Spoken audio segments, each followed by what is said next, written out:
আসসালামু আলাইকুম প্রিয় দর্শক, আজকে আমরা জানব মা ফাতেমার বিয়ের দিনের ঘটনা। মা ফাতেমার বিয়ের দিন কি ঘটেছিল তা জানলে সত্যি অবাক হবেন। হযরত মুহাম্মদ সাল্লাল্লাহু আলাইহি ওয়াসাল্লামের পরিবারবর্গ যখন মদিনায় গমন করেন তখন ফাতিমা রাদিয়াল্লাহু তাআলা আনহা ছিলেন অবিবাহিতা। আবু বকর রাদিয়াল্লাহু তাআলা আনহু ও ওমর রাদিয়াল্লাহু তাআলা আনহুর মতো উচ্চ মর্যাদার অধিকারী সাহাবাগণও ফাতিমাকে স্ত্রী হিসেবে পেতে আগ্রহী ছিলেন এবং তারা রাসূলুল্লাহ সাল্লাল্লাহু আলাইহি ওয়াসাল্লামের নিকট বিয়ের প্রস্তাব দেন।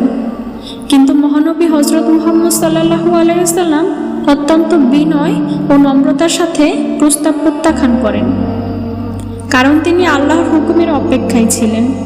বাকি রয়েছে আলী রাদিয়াল্লাহু তাআলা আনহু, যিনি রাসূলুল্লাহ সাল্লাল্লাহু আলাইহি ওয়াসাল্লামের অত্যন্ত প্রিয় এবং চাচাতো ভাই। এই অবস্থায় হযরত আবু বকর রাদিয়াল্লাহু তাআলা আনহু, হযরত ওমর রাদিয়াল্লাহু তাআলা আনহু ও অন্যান্য সাহাবীগণ এবং মহিলারা হযরত আলীকে এই বিয়ের ব্যাপারে প্রস্তাবের পরামর্শ দিলেন।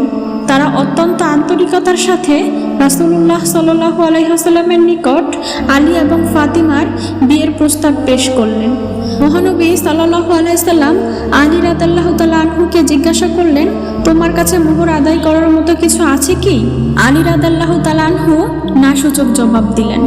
পুনরায় রাসূলুল্লাহ সাল্লাল্লাহু আলাইহি ওয়াসাল্লাম বললেন, তোমার লৌহবর্ম কোথায়? সেই লৌহবর্ম দিয়ে মোহর আদায় করো।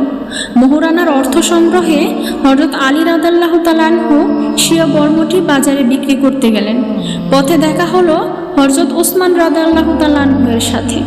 সবকিছু শুনে তিনি সেটি কিনে নিলেন। দাম দিলেন 480 দিরহাম। হযরত ওসমান রাদিয়াল্লাহু তাআলা আনহু তার কেনা বর্মটি তারই হাতে তুলে দিয়ে বললেন, আমাকে নয়, এই বর্মটি একজন বীরের হাতেই শোভা পায়, কাজেই এটি আমি তোমাকে উপহার দিচ্ছি। হযরত রাসূল করিম সাল্লাল্লাহু আলাইহি ওয়াসাল্লাম স্বয়ং কন্যার মতামত জানতে চাইলে ফাতিমা রাদিয়াল্লাহু তাআলা আনহু লজ্জায় মুখ ঘুরিয়ে হাসি দিলেন। নারীদের এই নিরাপত্তাকে সম্মতি হিসেবে গ্রহণ করা হয়।